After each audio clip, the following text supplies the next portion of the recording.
Vamos a hacer ahora entonces las fijas de reumatología sobre tobillar y vamos a avanzar con este capítulo pequeño pero importante de reumatología. Vamos con las fijas. La monoartritis requiere para su diagnóstico fundamentalmente la artrocentesis. La artrocentesis te va a poder dar la idea si hay una tinción de gran positivo o si es que hay cristales. El líquido sinovial turbio, células en más de 50.000, en la mayoría polimorfos nucleares, gran y cultivo positivo, obviamente eso es un líquido séptico, probablemente una monoartritis infecciosa o una artritis séptica. Líquido amarillento, células de menos de 2.000, pero con polimorfos nucleares alrededor de 20 a 25%. Eso es típico de lo que se llama el líquido no inflamatorio. Los otros son inflamatorios.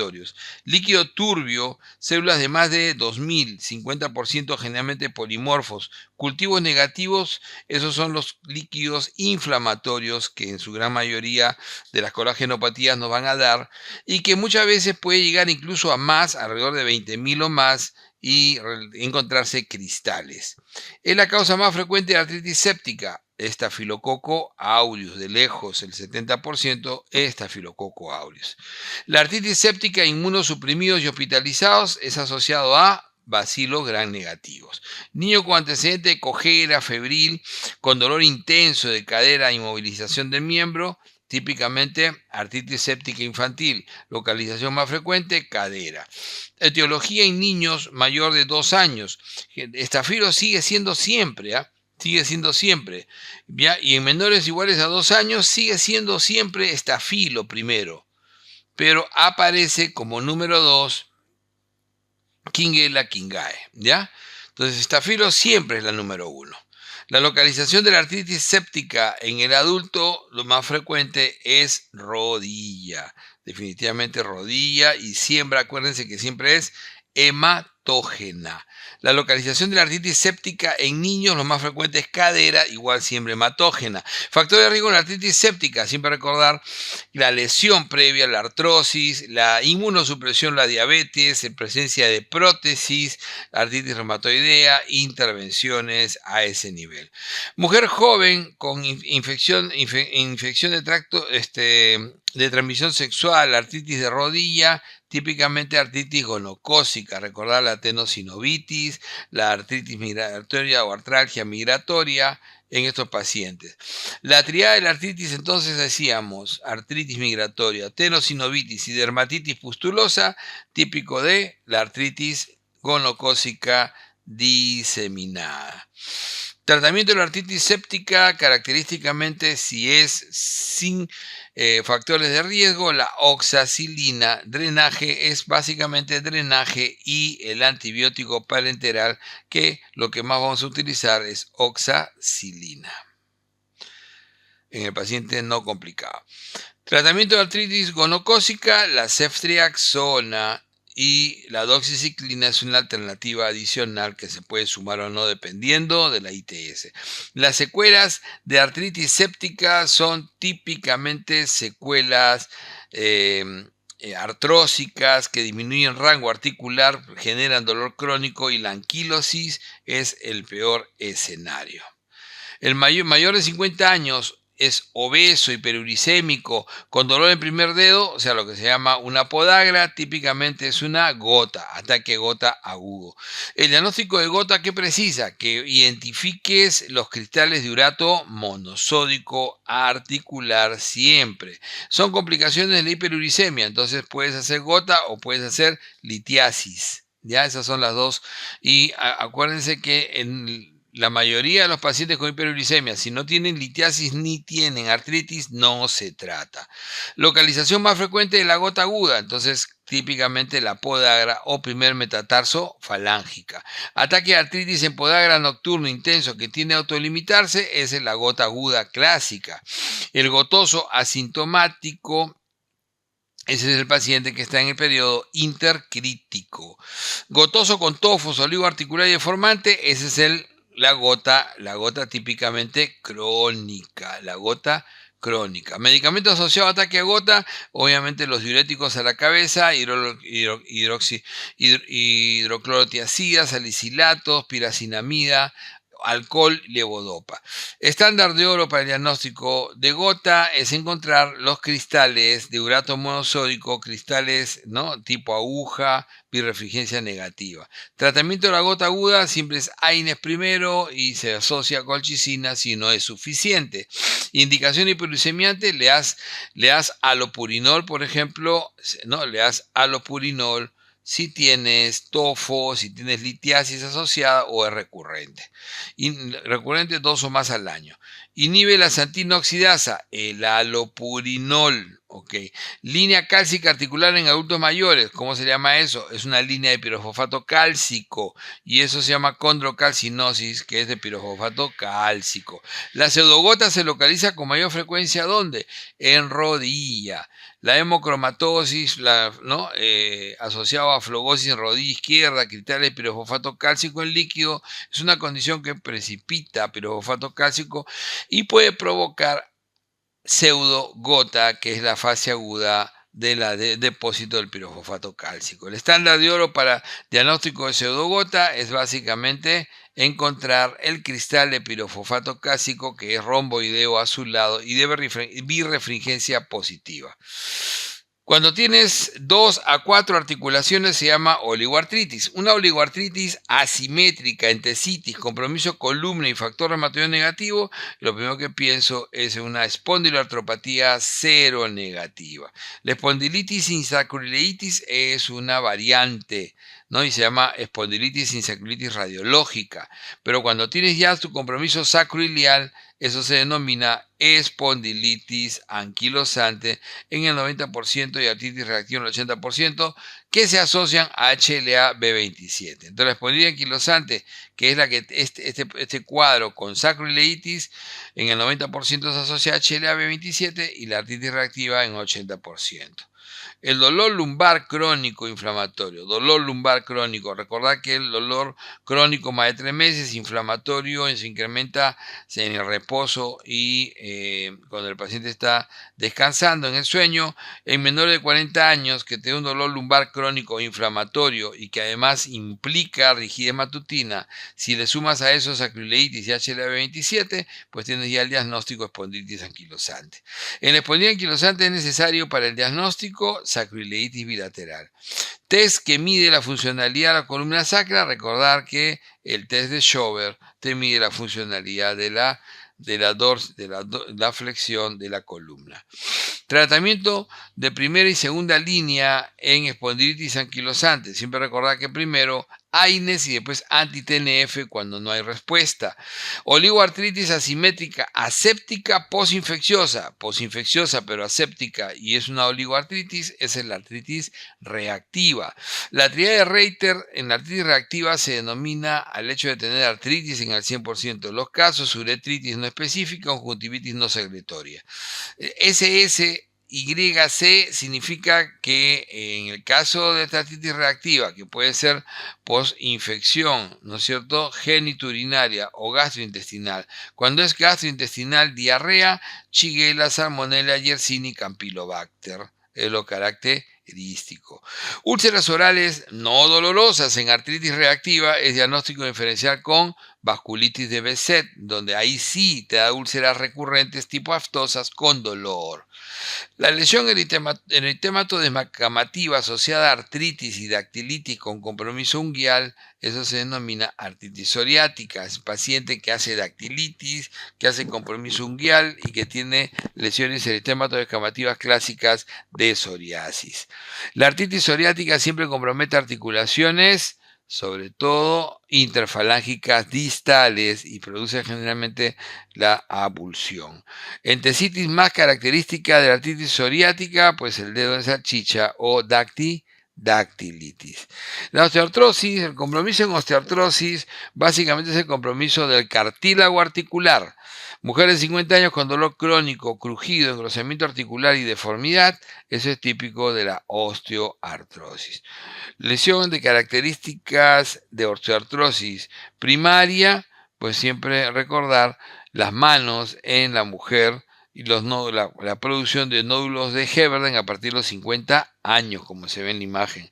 Son tipos más frecuentes de artrosis secundarias, la gonartrosis, la coxartrosis, la espondiloartrosis. Es una de las peores, ¿no? La espondiloartrosis, que deja un dolor crónico muy difícil de manejar. Manejo el dolor con osteoartrosis actualmente, ¿con qué? Usualmente con AINES tópicos sobre todo y inhibidores de bomba de protones sistémicos. Ya no se admite darle en forma crónica AINES orales. Lesiones típicas en radiología de osteoartrosis, una más.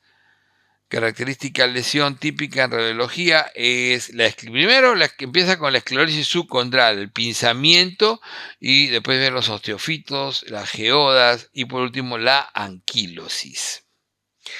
Mujer de 40 años con artritis de manos bilateral, ¿no? Con antipéptico citrulinado positivo. Este es muy específico para AR, artritis reumatoide. Poliartritis simétrica bilateral aditiva y erosiva, igual. Ese es, obviamente, deformante, luxante y anquilosante, lo que le suma a toda esta situación de artritis reumatoidea, ¿no? Poliartritis simétrica bilateral aditiva, erosiva, deformante, luxante y anquilosante. Deformaciones más frecuentes en AR, de hecho que hay una lista interesante, pero las deformaciones pasan primero por la desviación cubital de las manos, del compromiso del primer dedo en ojal, en botonier se llama el primer dedo, y la desviación en cuello de cisne distal de los dedos de las manos, que se le ve ya definido. Criterios de hasta 5 o 3 puntos en AR definitivamente no te dan todavía la clasificación específica, ¿no? Entonces hay que evaluar básicamente el compromiso articular y la serología, que son lo que te dan mayor puntaje. Recordad que hasta 5 puntos te puede dar el compromiso articular, hasta 3 puntos te suele dar la serología cuando tiene títulos altos de antipéptido cíclico citrulinado, ¿no es cierto? O factor reumatoideo. Cualquiera de los dos siempre se piden. Anticuerpo más específico y precoz que el factor reumatoideo igual de sensible es básicamente el antipéptido cíclico citrulinado. La gestación en AR definitivamente mejora, disminuye y se apaga la R. La manifestación extraarticular, ¿no? Extraarticular más frecuente es el nódulo reumatoideo. Manifestaciones oftálmicas más frecuentes, pues fundamentalmente la escleroconjuntivitis zika y la epiescleritis. Los criterios de mal pronóstico siempre es tratar de elevar mucho. Entonces el criterio de mal pronóstico es erosiones precoces, por ejemplo, la serología temprana alta, ¿no? Que tengas antipéptido cíclico citrulinado, factor reumatoideo alto temprano, la presencia de nódulo reumatoideo, por ejemplo, son criterios de mal pronóstico. El tratamiento de elección en AR siempre va a ser metrotexato. El paciente con AR severo o resistente a metrotexato y otros fármacos, ese va a utilizar biológicos como infliximab o etanercept. La antiinflamación que va paralela en AR es preferible con prednisona 20 miligramos kilopeso, no, 20 miligramos estándar, ¿no? Una vez al día. Articulaciones que no compromete AR, eso es lo interesante. ¿Qué cosa no debería comprometer? No debería comprometer la columna lumbosacra, no debería admitir las interfalángicas distales. Entonces tenemos eso, ¿no? En la columna todo es malo, a excepción, siempre se va salvando el cervical.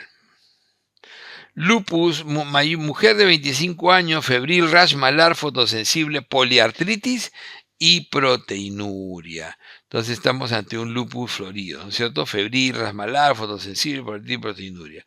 Necesario hoy para el diagnóstico de lupus, anomalía 1/80 células EB2. Síntoma precoz de lupus. Síntoma precoz de lupus, ¿no? Característico, las poliartralgias y la poliartritis son los más precoces que uno se puede imaginar y que uno va a encontrar semiológicamente. Te da 10 puntos en nuevos criterios. Te da 10 puntos la glomerulonefritis proliferativa, grado 3 y grado 4, o sea, rápidamente progresiva. Esa te da directamente 10 puntos y de característica clínica. Si tienes tu ANA, ya tienes el diagnóstico. ANA es el más sensible y necesario para el diagnóstico de artritis reumatoidea. Anti-SM, ¿no? es el anticuerpo más específico. Anti-DNA se relaciona muy bien, anti-DNA, y definitivamente se asocia a daño de actividad renal, ¿no? Muy específico y muy sensible el anti-DNA. El antihistona se relaciona con lo que se llama lupus-like o lupus medicamentoso. Y el anti-RO generalmente se filtra, puede inducir lupus neonatal, puede ser usualmente figura induciendo lesiones en piel pustulosas, o sea, al lupus neonatal y al cutáneo subagudo, como lo pueden describir. El antifosfolipídico puede estar presente y darnos 4 puntos de puntaje. El antifosfolipídico fundamentalmente va a formar parte de una, ¿no? O de una,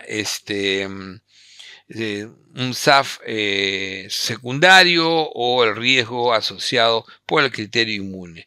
Anti-RNP, ese es básicamente asociado a enfermedad mixta del tejido conectivo. Antitopoisomerasa 1, SCL70, pues ese es esclerosis sistémica progresiva de tipo visceral, con compromiso pulmonar. Compromiso articular en lupus, ¿no es cierto? En poliarticular simétrico no erosivo y migratorio. Lupus y gestación, pues obviamente en el caso del lupus sí empeora la gestación, produce pérdidas tempranas, abortos, partos prematuros, preeclampsia, retardo de crecimiento intrauterino, ¿no? Incluso hasta muerte neonatal se incrementa en la muerte intraútero. Empeora, y pues, desde el punto de vista del lupus, empeora el lupus, sobre todo a nivel renal y hematológico. No tiene generalmente compromiso neurológico. Afectación pulmonar más frecuente, obviamente, en los primeros 5 años es la neumonía, porque incluso es la causa más frecuente de muerte, la infección neumónica. Entonces es el compromiso pulmonar más frecuente, sobre todo en los primeros años, ¿no es cierto? Lupus medicamentoso, lupus-like, típicamente asociado a procainamida, hidralazina, antihistona, positivo y no tiene, en ese, ¿no? Generalmente la parte renal está tranquila, es un lupus-like. El lupus neonatal es el que se asocia al pasaje por la barrera hematoencefálica del anti-RO, ¿no es cierto? Y eso me genera ¿qué? Bloqueo AB grave, citopenias graves. Nefritis con proteinuria, ¿no? Síndrome nefrítico y síndrome nefrótico, obviamente nefritis lúpica, tiene todas estas características, con proteinuria leve, con síndrome nefrótico florido, con síndrome nefrítico florido, nefritis lúpica. Tratamiento leve de lupus, entonces de base siempre la hidroxicloroquina, pero acá se refiere al leve como estadificación de tratamiento leve, moderado y severo. El leve es tópicos y AINES, y a veces dosis muy bajas de corticoides. El moderado del lupus, de hecho, tiene que tener su hidroxicloroquina de fondo, que ya no va a dejar tomar por largos años, y la prednisona, que puede ser utilizada como antiinflamatorio por periodos cortos de preferencia. Tratamiento severo, ¿no? Del lupus, ¿no? Y esto es característico. La inmunosupresión, el tratamiento sobre el lupus, vamos a inmunosuprimir con micofenolato, que es lo que más hoy en día se estila, la ciclofosfamida y la azathioprina. Un fenómeno de Raynaud que es un vasoespasmo episódico, tiene 3 fases bien definidas. Una fase una fase de palidez blanca, una fase de cianosis azul y una final hiperémica reactiva y roja, ¿no? Característico. El Raynaud se asocia especialmente ¿a quién? Se asocia a esclerosis sistémica progresiva, ¿no? Se asocia a esclerosis sistémica progresiva, es casi infaltable y suele incluso precederlo hasta 2 años antes. El manejo médico de Raynaud es el nifedipino. Esclerosis sistémica, piel acartonada y rígida en ambas manos, telangiectasias, disfagia y fibrosis pulmonar. Entonces, característica de la esclerosis sistémica progresiva, ¿no? De tipo limitada.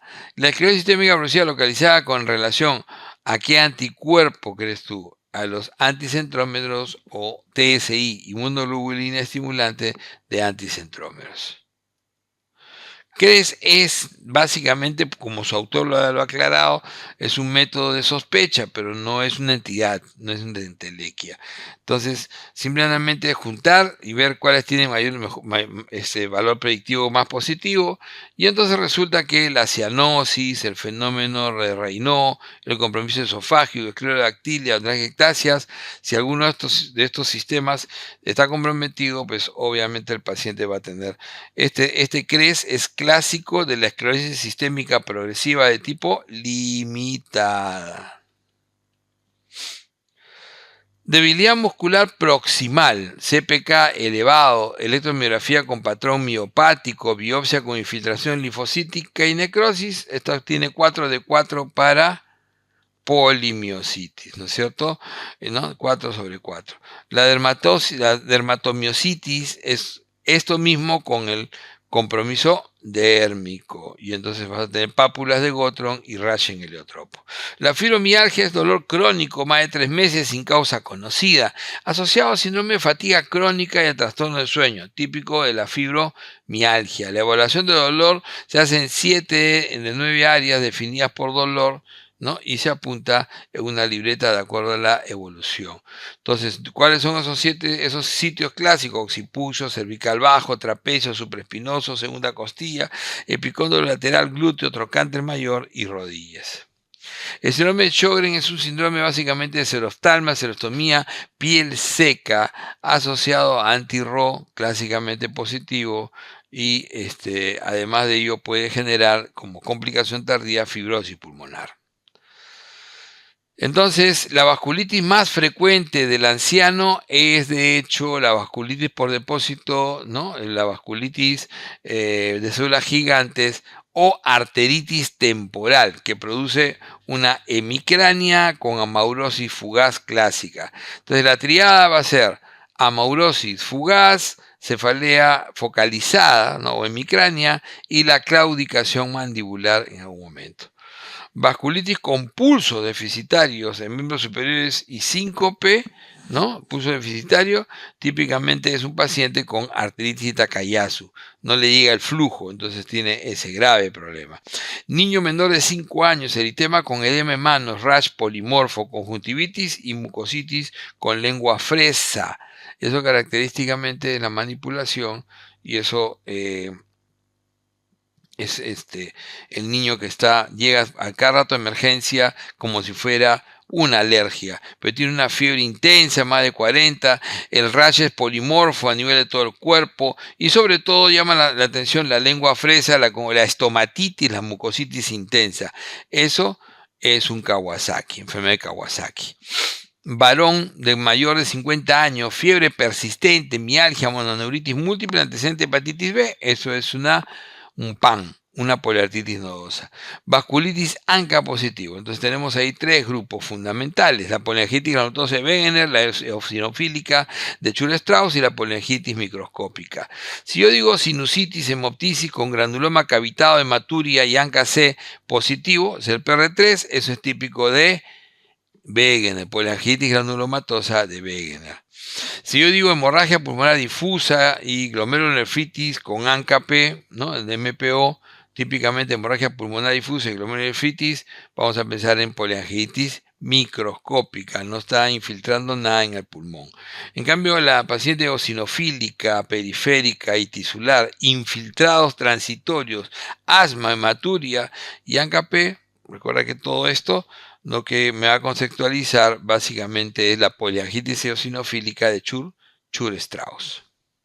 Triada de la poliangitis granulomatosa de Wegener. Es la triada del primero, 92% de compromiso respiratorio alto, ¿no? El granuloma pulmonar cavitado, 88%, y la glomerulonefritis, un 74% aproximadamente, es la triada. Niño con compromiso articular, dolor abdominal, púrpura palpable, plaquetas normales y hematuria, ese chico se llama vasculitis por IgA o púrpura de Jeno-Schollen. Recuerden que esta es otra vasculitis por depósito mesangial de IgA y que suele darse por partes, o sea, no compromete toda la nefrona, ¿no? Y es la típica vasculitis por depósito de IgA, o como llamamos acá, la púrpura de Jeno-Schollen. Osteoporosis, disminución de la densidad ósea y fracturas por fragilidad, o sea, muñeca, cadera y columna, que son los áreas más duras y más resistentes de nuestro sistema óseo. Se rompen como galletitas, básicamente por la osteoporosis. El T-score entre 1 y 1.25, eso es osteopenia. Y a pesar de que sea osteopenia, hay que manejar ya con calcio y vitamina D. Y si tiene factores de riesgo elevados, se debe iniciar con bifosfonatos. Un T-score por debajo de 2.5 es osteoporosis por fin. Y generalmente en mujeres, especialmente aquellas que han pasado los 70 años, se recomienda tener, sobre todo, utilizar tratamiento médico con bifosfonatos. O sea, hay una osteoporosis ya definida, no siempre vas a recibir tratamiento, pero se recomienda que usen bifosfonatos, sobre todo el alendronato, que es muy bueno. Un T-score por debajo de 3.5, yo lo voy a considerar al paciente un poco, ¿no? Con osteoporosis severa, dándole un parenteral para que no se olvide, un zoledrónico hasta el próximo mes o un denosumab mensual. Manejo de osteoporosis, ¿no? Manejo de osteoporosis severo y refractario, fundamentalmente teriparí, soliclónico y denosumab. Entonces, tanto en el score bajo, muy bajo, voy a tratar de darle la dosis única anual o darle denosumab, mientras que en el manejo de la osteoporosis severo y refractario, pues vas a necesitar estar tú ¿no? Chequeando, pero estos pacientes pueden mejorar con el análogo sintético de la PTH teriparí, pero sobre todo usan zoledrónico o denosumab.